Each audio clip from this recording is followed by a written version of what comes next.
Ostegun honetan hasi eta igandera bitarte, Garagardo festa ospatuko da Tolosako zerkausian. Takes Askibaloi taldeak festarekin batera zozketak eta mus txapelketa ere jarriko ditu martxan. Ostegunen eta iganden izangoa 6-etatik 12 arte, eta ostiralen eta larun baten 6-etatik 12 ordu arte.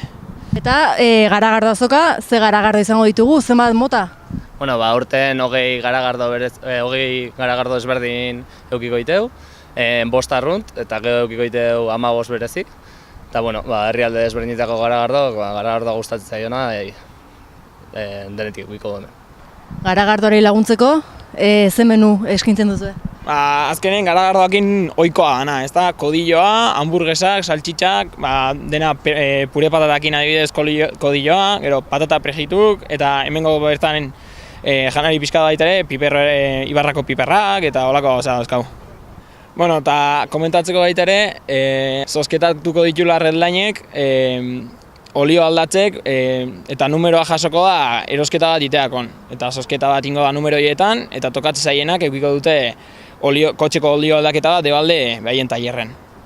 Horretaz gain, mus txapelketa? Bai, horrekin kontu garrantzitsu bat, berez larun bateako prestatuta zegoen mus txapelketa, baina Reala eta Barçanan kontrako partida honez igande aldatuko dugu. Eta 4 izan ordez 5 izango da. Bai, sare sozialetan komentatu dugu, link bat zabaldu dugu, eta orduan esteka hortan sartuta hor bertan apuntatzea izango da, eta aparte egunen bertan azaldutare apuntatzea izango da. Hoi bai, plazak libre bali baude, baina hasiera baten egunen bertan jundare apuntatzea izango da.